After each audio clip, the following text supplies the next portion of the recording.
lot of you listening to me right here, right now, you're not part of the club either. And what I realized with the club is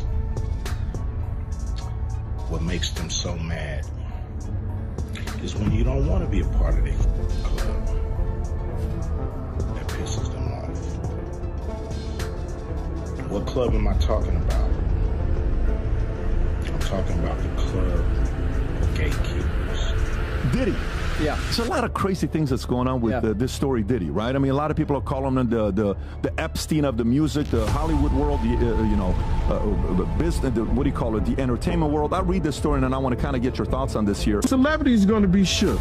He had politicians in there. He had princes in there. Uh-oh. He also had a couple of preachers in there. Oh, damn. Is he talking about who I think he's talking about? You think? Is he? Hallelujah. Cat Williams commented on that. Cat Williams definitely brought him on a preacher. Yeah. You know what preacher? Here's the tea. According to Q, Beyonce and Jay-Z have been covering up Diddy's shady dealings and drama for years. Diddy, a major figure in the music industry, allegedly had his controversies and messes hidden by none other than Queen Bey and Jay-Z. The revelations are stirring up major buzz. What's cracking? It's your homie Ice Cube. Just wanted to address a few things. You know, everybody been checking out the internet. My man Cat Williams. First of all, I just want to say, we shot that movie over 20 years ago. So, people have different perspectives, and it's been a long time. I also want to say, every comedian that I've worked with, every comedian that I've put in a movie, I only put them in the movie because I thought they was funny. I thought they was perfect for the part. I tried to put them in a position to win. That's what it's all about, I look at from, Chris Tucker and Bernie Mac and Mike Epps, Cat Williams, Ricky Smiley, Michael Blackson, Cedric, Kevin Hart. All these guys I know are funny as hell. I didn't discover them. They were doing their stand-up or doing their thing, and I knew that they were great and that they could act, and that if I have an opportunity, I was gonna give them an opportunity. To me, that's what it's all about. As far as specific things, Cat was 100 on a few things. Most of what he was saying, a couple of things, I just want to clarify. When we bring in a new, comedian, we do have them try out for different roles. So Ricky did give Money Mike a shot. But when we saw him and, we kind of saw how he moved and how he was, auditioning, we decided that he would be a better, Santa Claus, which was, to me, the perfect casting. When we saw Mike, damn, I call him Money Mike. When we saw Cat, when I saw him, I just knew that he was perfect for Money Mike. And, Cat,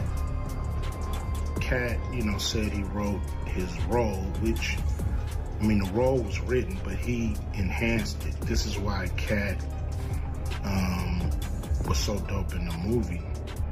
Money Mike had a small role, about as big as the Santa Claus role, but when we started filming, he was giving us such magic that we kept expanding his role and giving him more to do because he was on point. When we shoot these movies, for one, the scripts are fire, or they wouldn't even do it. The script's a laugh out funny. But we shoot the script. But once we get what we need from the script, we let the comedians ad-lib, riff, play with the words, do their thing. We give them a take where they can, or 2, 3 takes where they can go off and do what they feel. Sometimes it makes the movie, sometimes it don't.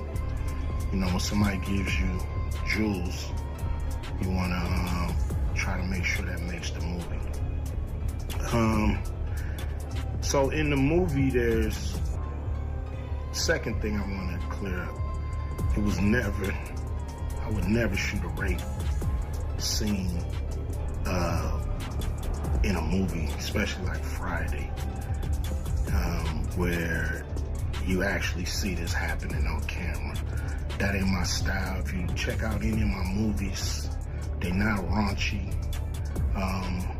We did a movie called Players Club where the subject matter was a little raunchy, but for the most part, even that, we left it to your imagination. So the only reason that kind of stuff was in the movie is because you have 3 villains in Friday After Next. You have Santa Claus stealing presents. You have Damon, just got out of prison, sweating. Craig and Day for the rent money. And then you have Money Mike, a pimp that treats his woman, like a property. So Craig is always fighting the villains in the movie, from the Joker Brothers, the Debo.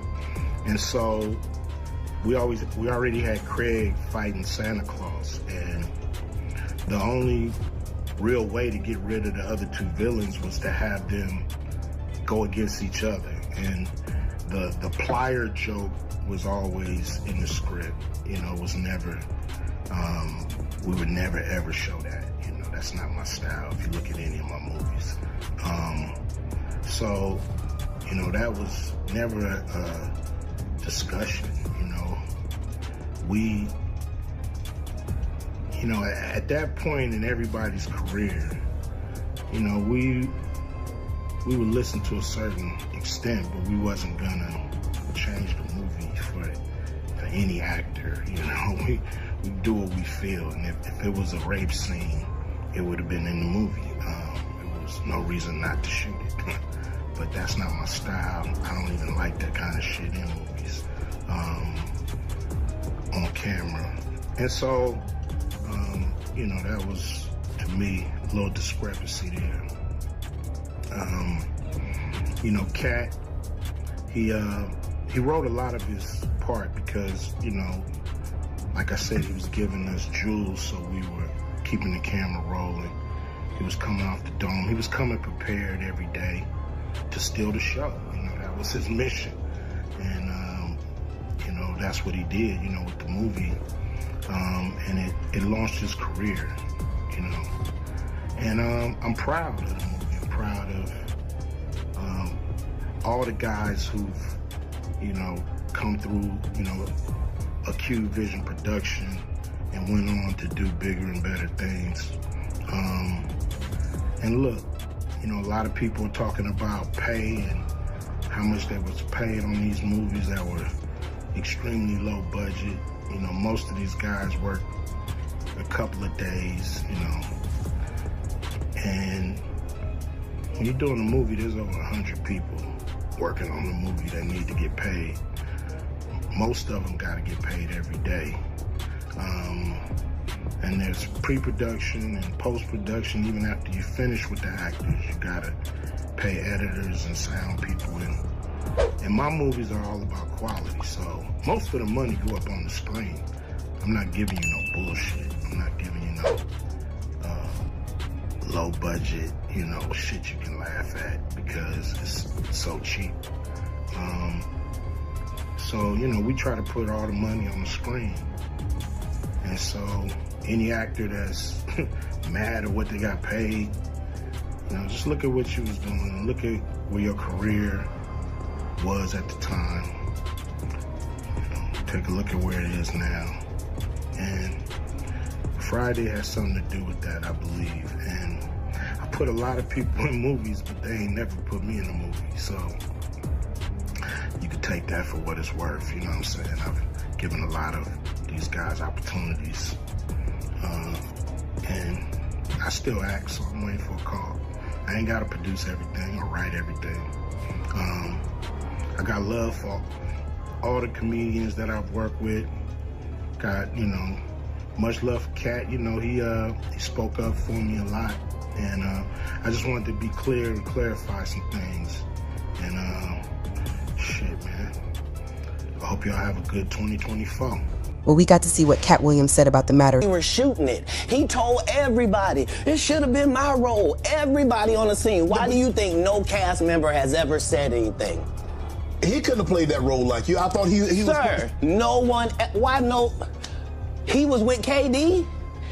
He beat up Terry Crews? Why nobody know this story? You talking about in Hollywood, they switched off roles. You take this and he... What?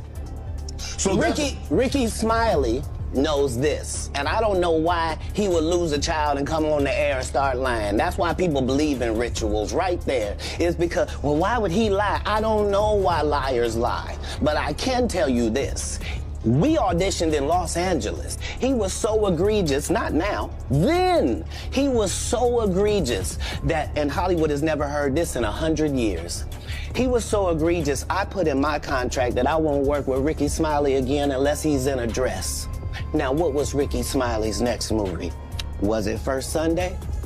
Did he wear a dress in it? You bet he did. It's in my contract. Why would you put that in your contract, Cat? That's where he's a believable actor. So out of me. What movie, Dan? Thank y'all for this opportunity, Ricky Smiley Morning Show. Let's just get into this. The whole internet going crazy, comments that Cat Williams made. Whatever, I can't speak on behalf of the other comedians, but the only thing I can speak for is myself. Cat made some comments on Shannon Sharp's show about when I was on Shannon Sharp, was telling him the story of some of the behind the scenes from Friday After Next. Let's start with that. When I went out there, let's just go back. In 2000, I was the host of BET Comic View, and in the season 2004. I also worked on this show called Live from LA. That was my first job with BET, and that's where I met Ice Cube, if I'm not mistaken. And Ice Cube was like, man, hey man, I like your work.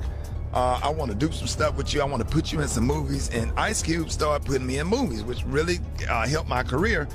I was in All About the Benjamins, but of course, when they changed the ending of it, that part didn't make any sense. But then he put me in Friday After Next. And just for clarification, I went out to audition for Friday After Next as Money Mike, not the Santa Claus. And that is the honest God truth.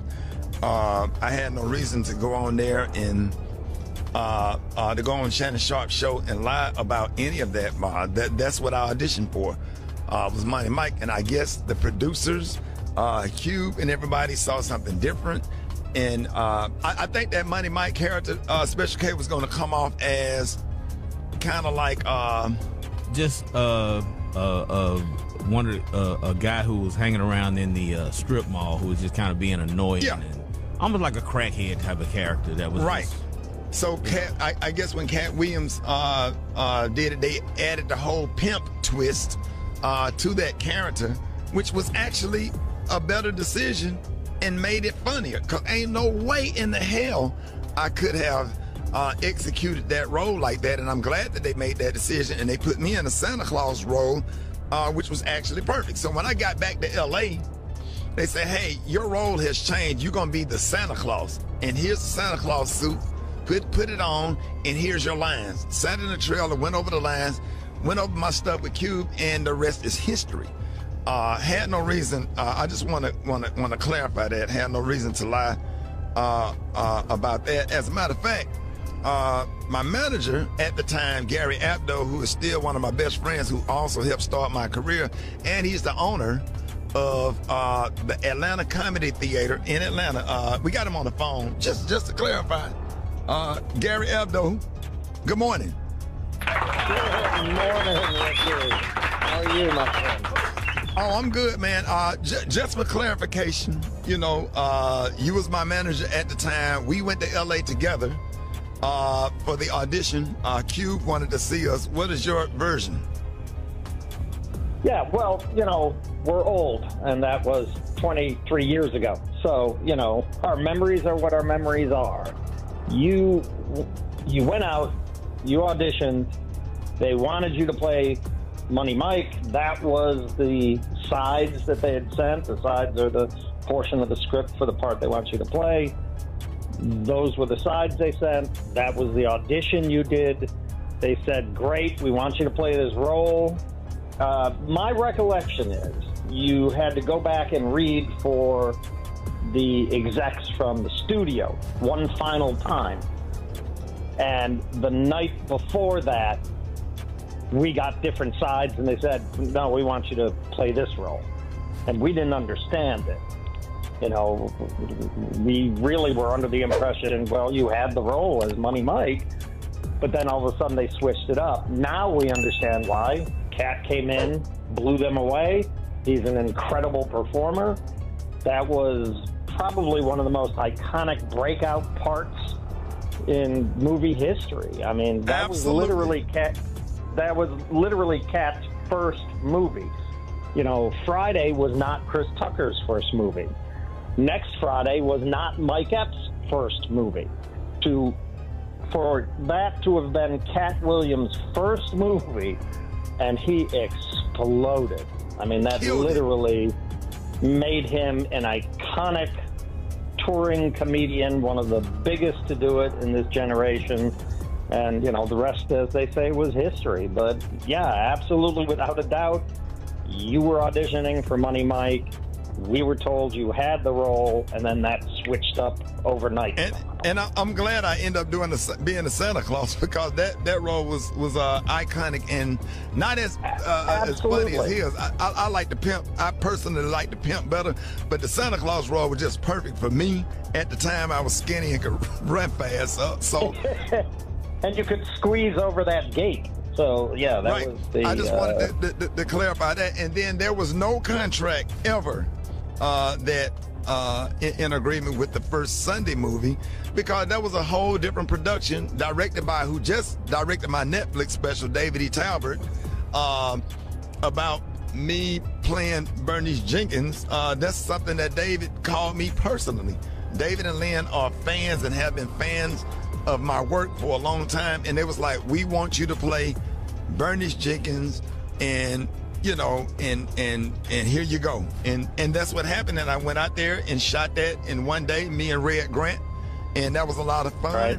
And it had nothing to do with Cat Williams' contract or whatever. So you know what I'm saying? Like, I respect Cat. Definitely disappointed that you have to get on the air and explain something like this, but you know, that's the truth, and I don't know what else to say. So there it is. There's not much else to say. You know, it's indisputable that Cat played that role, killed it, built an entire career out of that one role that all of us look at and go, wow, that's absolutely amazing. But it's also indisputable you were auditioning for Money Mike. We were told you had the role. You just had to read one more time, and then that switched up. And the crazy thing about it is we had a conversation when it came out. He said a lot of this 12 years ago, and we had a conversation because I was on 14th Street in Atlanta, right by the Four Seasons Hotel, and I was driving down the street with my granddad in the car, and I saw Cat Williams going across the street on 14th Street, and I said, Cat, what's up? Whatever, I just wanted to make sure we was good. He said, come over and have a cup of coffee with me, because he was walking over to Starbucks. And I went over and he went in there and got the coffee. We was chopping it up or whatever. Just didn't even really talk about the issue or whatever. I said, hey man, I want you to come out and say hello to my granddad. My granddad is a fan. He came out to the truck. I'll never forget, I was in my Ford F-150, and I came out and spoke to my granddad. He hugged my granddad and wished him well. My granddad was like, keep doing what you're doing, young man. My granddad was living at the time. It was just me and my granddad in the truck, and we dapped it up, and that was it. I mean, that was it. And I thought that that we were good. I didn't know that we had any issues, and if there are any issues or if there's anything that I've done, not only to Cat Williams, to anybody, I apologize, and I'm not perfect. I made mistakes, but I did. You know, that's just the honest to God truth, and I did audition for what I auditioned for, and I'm glad that the producers made that decision.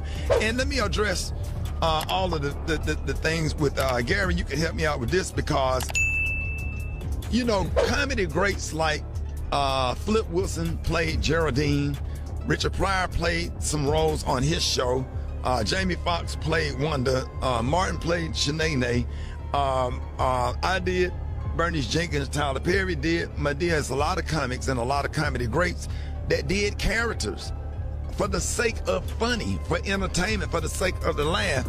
And it has nothing to do with nobody's comfortable in the role. Nobody wants to put on a damn dress or comfortable in it, you know.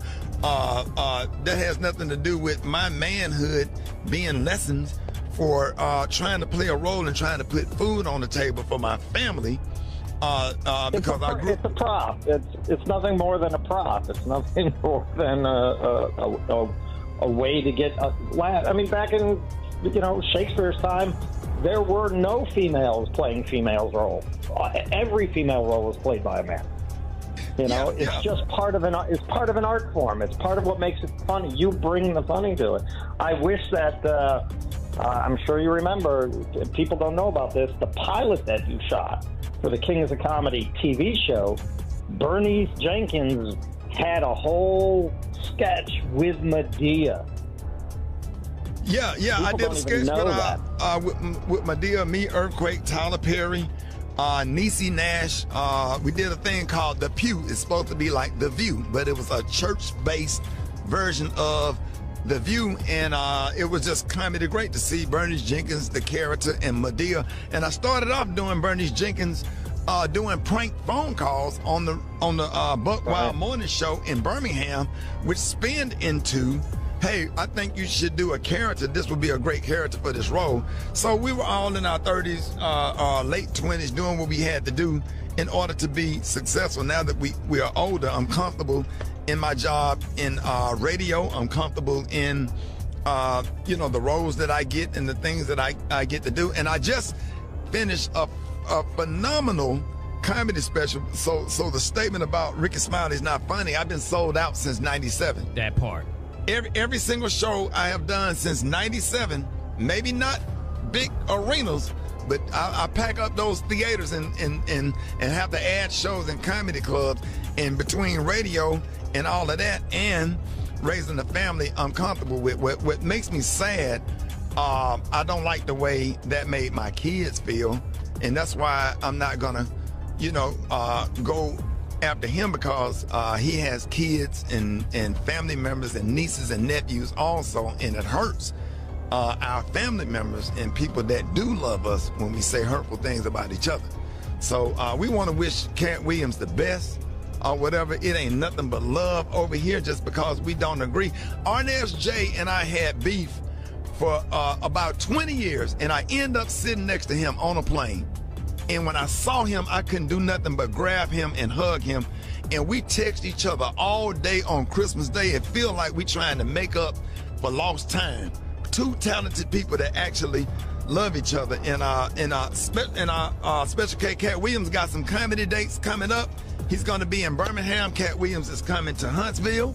I want y'all to go out and support him. I want y'all to pack those damn theaters and show nothing but unconditional love to him and to any comic that come into our space, you know, Birmingham, Huntsville. That's like my area or whatever, where I grew up or whatever. K, you got the dates? Yeah, you got January 12th, Cedar Park, Texas. The 14th, Estero, Florida. The 19th, Huntsville, Alabama. The 26th of January, Tupelo, Mississippi. Y'all go ahead and get on Ticketmaster, get them tickets. Yeah, make sure y'all go out and see Cat Williams and go out and support him, man. It's all love over here because it's enough money out here for everybody. Okay, so Ricky Smiley took the high road right there, man. I appreciate him. At the end of the day, thank you to everybody that contributed to that classic Friday movie, man. But all right, let's get back to Diddy. Often called the King of Dolls and Lord of the CX toy stores, Ice Cube has been making waves by accusing Jay-Z of covering up for Diddy. It's starting to make sense to people, especially after federal raids led to the release of a clip involving Diddy and Cassie. The big question is, how did that clip surface? Ice Cube has pointed the finger at Jay-Z, suggesting he might have been involved. While the reasons for Jay-Z allegedly flipping on his friend remain unclear, what's certain is that it supports claims Gene Deal has been making for a while. With everyone paying close attention to Gene's story, Patrick and his team have also weighed in on the situation. Let's take a look at their insight. Diddy. Yeah. There's a lot of crazy things that's going on with this story, Diddy, right? I mean, a lot of people are calling him the Epstein of the music, the Hollywood world, the business, what do you call it, the entertainment world. I read this story and I want to kind of get your thoughts on this here. So here's a story. Sean Diddy Combs' former bodyguard claims music mogul had tapes of politicians and princes out there. And we'll play this clip in a minute. Gene Deal, who was present the night before Notorious B.I.G. Biggie was fatally shot in 1997, made the sensational comments during an interview with Art of Dialogue YouTube channel. And here's what he had to say. Go for it, Rob. Finding out he was recording everything. But not only celebrities, I don't think it's only celebrities going to be shook. He had politicians in there. He had princes in there. He also had a couple of preachers in there. Is he talking about who I think he's talking about? You think? Is he? Hallelujah. Cat Williams commented on that. Cat Williams definitely brought him on a preacher. Yeah. You know what preacher that is? I don't. Okay. You don't know the preacher that was seen with Diddy at one of the parties that Cat Williams says, I don't care whether you're TD Jakes or Diddy. Oh, yeah. So he was the truth coming out in 2024. Listen, again, this is allegedly. That's what he's saying. Your thoughts on this story here? So it wasn't just this guy that was saying it. Lil Rod, the former producer, filed the lawsuit, and he said every room in Diddy's mansions were wired with cameras. And he had some of the footage, he had some of the pictures, and he displayed those in the lawsuit that came out. And this was used for blackmail material. They'd bring in these people. A lot of these people were also aspiring young artists in the music industry. And then these parties were sponsored by Motown Records CEO, Universal Records CEO. This goes all the way to the top. And so you get these people in compromising situations. The drinks were laced. The videotapes were hot. And then at the end of the day, you wake up the next morning, what did I do? And then they have compromising material on you. And then they can guide your career. They could kill your career, but they got you.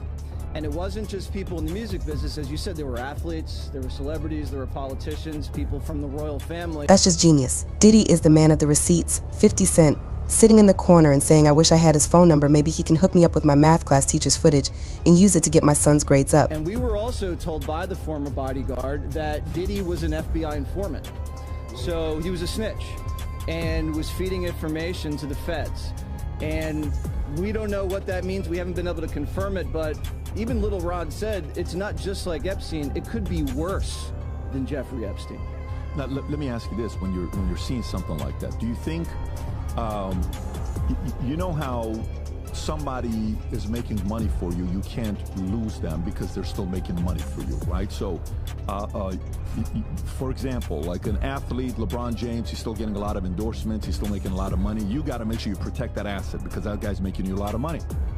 I think the number one person right now that you have to protect in music is Taylor Swift. You have to protect her.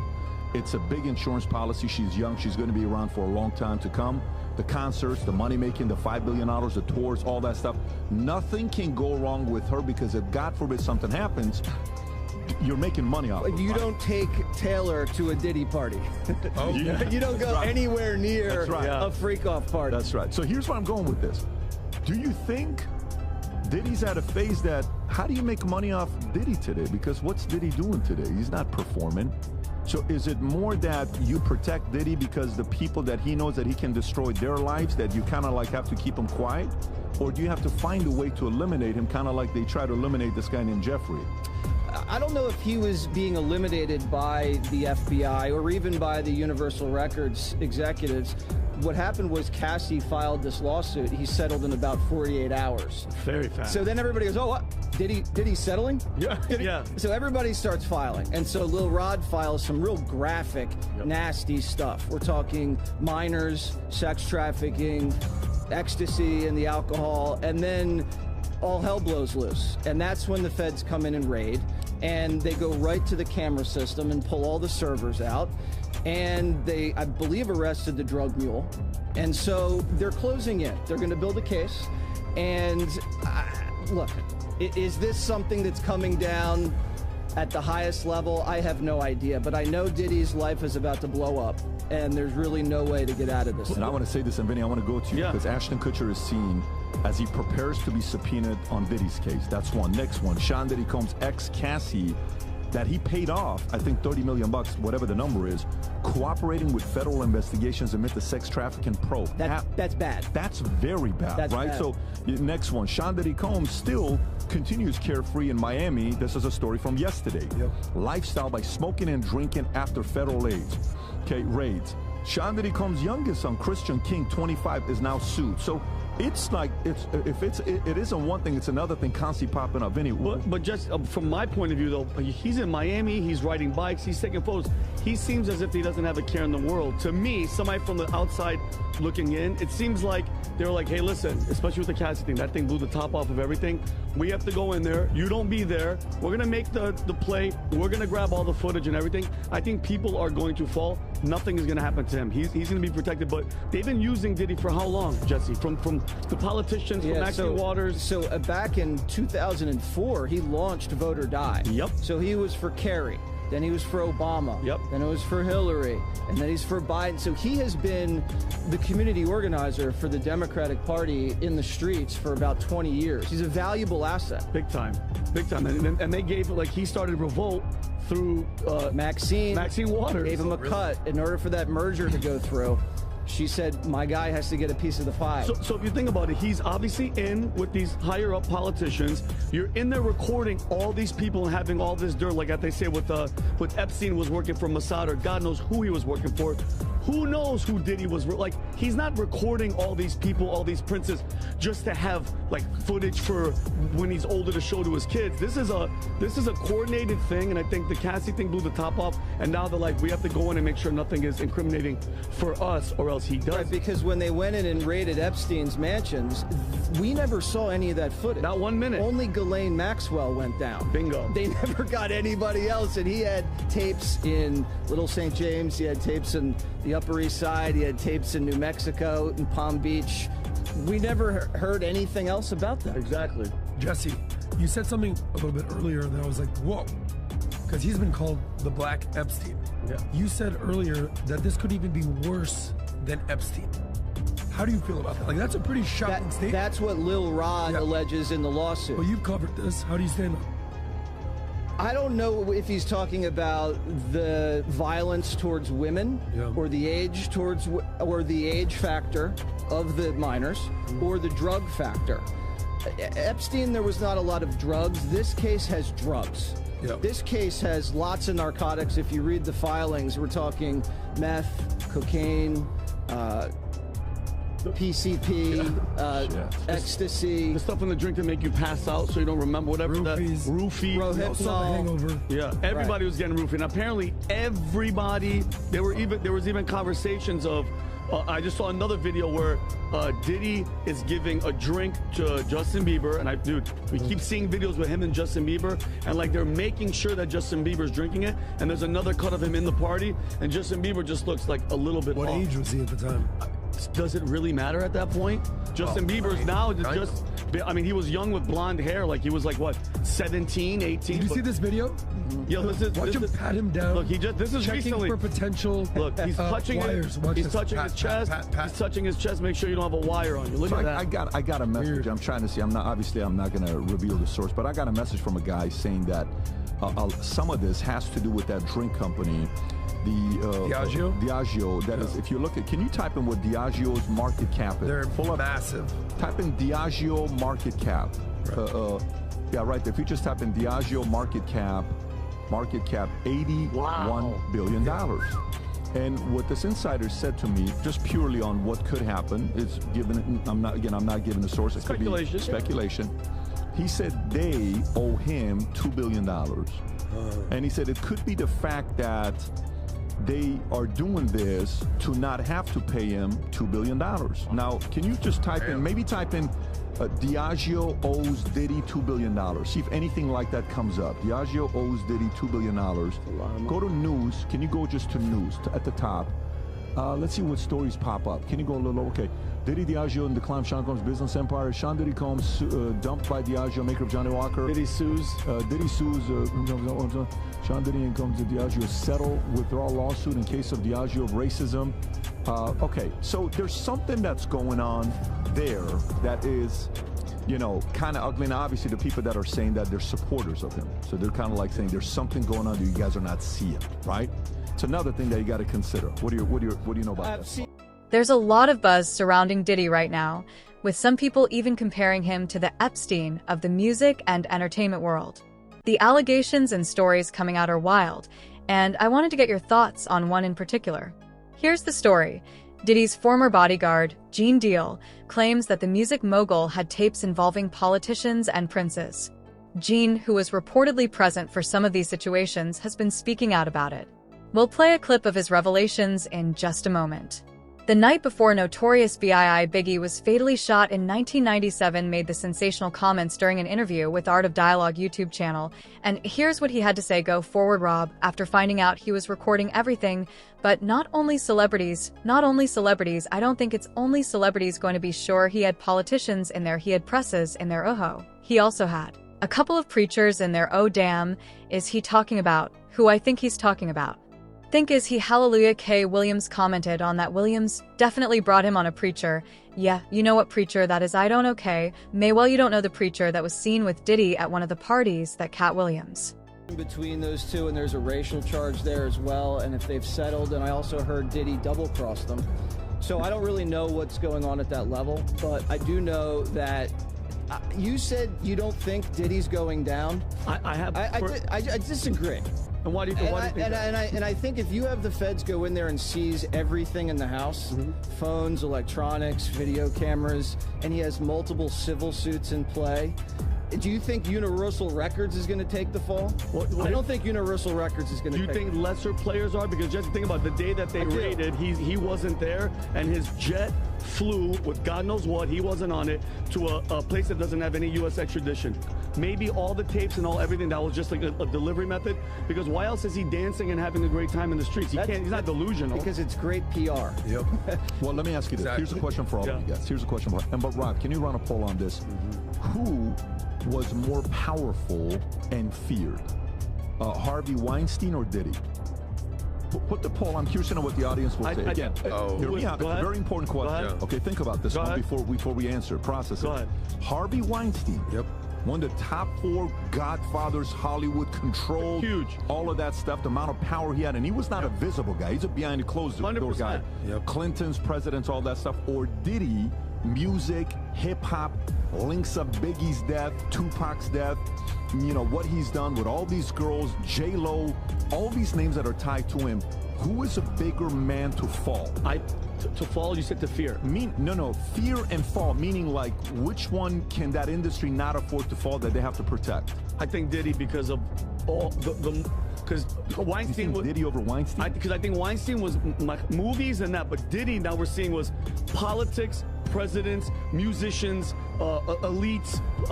I think Diddy. I think it's close. I think it's Weinstein, man. This guy, Hollywood, bro. I think the fear is. I think there's a big difference in Hollywood. Did he have anybody murdered? Did he have anybody killed? Did he allegedly had not only 2 guys murdered, he's shooting people. You know what the purpose of this question is? Who is more untouchable? Hollywood. Or Diddy? Well, obviously, I thought Weinstein was untouchable until he wasn't. Yeah, that's the point. Exactly. So the point he's making when he's asking you the question to say, do you really think he's not going to go down and he's protected? And he said, yes, he is protected. Okay. I had Bernard Carrick at the house. We're having lunch yesterday or 2 days ago, right? Bernie. And so I said, so in New York, for the longest time, when you watch these movies, right? Mobster, great movie, the old Mobster movie, where it's the story of Lucky and Meyer Lansky and Frank and Ben Siegel and all this stuff. If you want to know the history of mob, that's the movie to watch. A beautiful movie filled with a lot of facts on what happened. Nobody ever thought that the mob was going to fall. Nobody ever thought. They thought it were the Untouchables. There's a movie, I think, called The Untouchables, right? Yeah, Chicago. The movie Untouchables. Kevin Hart. Right. Yeah. So, and then the day the 240 whatever guys are walking out like this and just going out saying, wait a minute, how many judges did they have? How many cops did they pay off? How many guys in politics did they have? And nobody thought anything was going to happen to them. Do you think something like that it's about to happen where you see a bunch of these music industry, Hollywood moguls coming out like that? Like, you think it's going to be that ugly? You think it's going to be more like... Because, look, Harvey Weinstein, have you seen his latest pictures, what he looks like? He went from the powerful guy, you know, sitting there like this and having hard... wheelchair. A demon. What do you think? I think you're never going to see a guy like Universal Records CEO or a Motown Records CEO go down. Those guys are executives. They're well-connected. They're going to make Diddy take the fall. And you think so? Because there can always be another Diddy. Someone else will pop up and do the same thing. This was a widespread operation. It was a racketeering conspiracy where these record companies would then sponsor these parties, hand Diddy loads of cash that he used for the drugs, the trafficking, and this was all videotaped, and then they would profit from these young people that came up in the business that were at these parties. They took them to the studios, they signed them to labels, and then they used them to make money. And this was a grand scheme. If the feds want to go all the way up the food chain on it, they can go as high as they want. But something tells me they're going to suppress it and have one guy take the fall. Do you guys, sorry Tom, do you guys think that which one's more like more probable? Him going to jail and getting in trouble for it, or something, God forbid, happening where he kills himself because he can't take it like Epstein? Which one, Adam? What do you think? You think Diddy's gonna go behind bars? He's too much of a narcissist to kill himself. What I'm saying, I'm being facetious. Jeffrey Epstein did not kill himself. Let's just use the word allegedly around our friend Jesse. You know what? No, this is Vincent O'Shannon's belief. I'm not stupid. What I'm saying is, jail or so. I line up with Jesse. I went to school at Pepperdine with a guy who became an auditor, and he was an auditor at that time with a company called Touche Ross. And the record industry is the largest long-term racketeering organization in human history. You go back to, he never lost an audit case. He would find out that they were pressing records in the Philippines when they were only supposed to be pressing records in Mexico and the US. He represented a hair band called Poison. They found an extra 500,000 albums over 5 years that were pressed other ways and sold. How did you audit it? The record industry, from the cocaine controversies where they were paying off disc jockeys to get airplay, the record industry has been the largest racketeering organization, and it does not surprise me, and I agree with you, Jesse, none of those executives are going to go down. None of them. If you talk about Weinstein and Diddy, is Diddy more feared because of the groups and the things that are going around? I think he was feared, but I really thought nobody was as untouchable as Harvey Weinstein. I did not think that guy was going to get touched. I thought he was going to get retired. I didn't think he was going to, that these suits were going to do it, especially when they split it. When they split it into LA and New York and they tried him twice and they put him away forever, I was really shocked that everybody turned and he fell. What does the poll look like, Ron? What is it? Right now, 65% say Harvey Weinstein, 35% for Diddy. What's the size of the vote? 2,091 votes. 2,091, they're saying 65% Weinstein was more untouchable? Correct. Then he was untouchable till he wasn't. Wow. Interesting on what the market is saying about that. So the only reason I bring that case study is to see if he can fall in the last, 8 years? I don't know what the timeline is. Is it fair to say about 8 or 10 years? Correct. If he can fall, you don't think Diddy can? The only difference between the two is, because you have to also know that Weinstein's probably got a lot of dirt on a lot of other people. Yep. So the fear of him falling, is he going to, like the crab theory, where one crab is trying to get out of the others try to pull him down? Yeah. Will Diddy be the type that, if God forbid he is going to He gets arrested. Well, he gets arrested, Jesse. Let's say, okay, sure. You guys are right. He gets arrested. He goes in. They're like, listen, you're going to stay in here for the rest of your life. No money's going to get you out. Who had you recording? Who'd you give those Who was on them? Who told you to do it? So Diddy's guy, Stevie J, who's all wired into this thing, came out in Miami the other day and put out this video and this post and said, Diddy partied with everybody, and put out a video with Kevin Hart was in it, Kanye was in the video, basically the biggest A-list celebrities you can see, and he's basically saying, hey, you know you were at my house, I know you were at my house, if I'm going down, everybody's going down. Right. And even his bodyguard said he'd testify. He goes, I'm not going to take the fall for Diddy. If I'm called, I'll testify. I'd like to find out how deep this goes in the hip-hop music industry. So you talk about Stevie J, I don't know how familiar with him. There's a party in Miami every Sunday. It's been the biggest hip-hop party in the world at Live, #1 club in the country. It's called Live on Sundays. And the DJ host is is Stevie J. Diddy's there, DJ Khaled's there, Rick Ross is there, every Sunday. And they have pre-parties and they have post-parties. And I want to know how many of these people are going to speak. Because all these parties, all these stories, it's not just exclusive to Diddy. I want to know where they're all going to speak. Yeah, but here's my question to you, though. Would you speak if you were like you said, everybody, we know all y'all were there, and like he said, if there's allegedly cameras everywhere, what are you going to say? They have you on camera. Oh, by the way, that young girl that everybody was talking to, that 17-year-old, yeah, you were with her. Oh, shit. What are they going to talk about? That's the Epstein plane. That's, you open your mouth, and guess what? That footage is going to come out. So who knows where that plane went and what was on. So what I'm asking is if one goes, is it going to be the mob style where 62 people are being raided all of a sudden? Is it going to be, hey, a bunch of guys are getting calls, a bunch of guys are being investigated? Like, remember when in New York when they said you have a, whatever this was, the timeline, in the next, 90 days, if anything, then Jamie Foxx was there, then even the mayor, Mayor Adams was a part of it, and a bunch of other guys, and then boom, it shut down. Do you remember that? When the whole, everybody was trying to get somebody. Oh yeah, the case of the what was it, Tom? It was like a certain amount of statutory. They changed it to like 20 years. And everybody's like, he raped me, he raped me. And all the women ran to the courthouse. Right, so what if all of a sudden now, because this is the next phase we don't know about.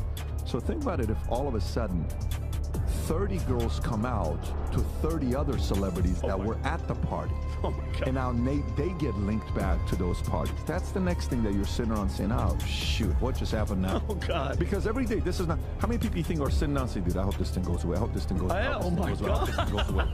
Everybody that was there. The same thing they did with Epstein. That's what I'm saying. The same thing, and then you find out Bill Gates is at the Epstein place, all these other people are at. And that's why his wife left him, because she couldn't deal with that. And if we learned anything from Epstein, this story's not going away. Yeah, there's one more angle here. Jesse, what is the news media hearing on the Diddy FBI long-term informant side?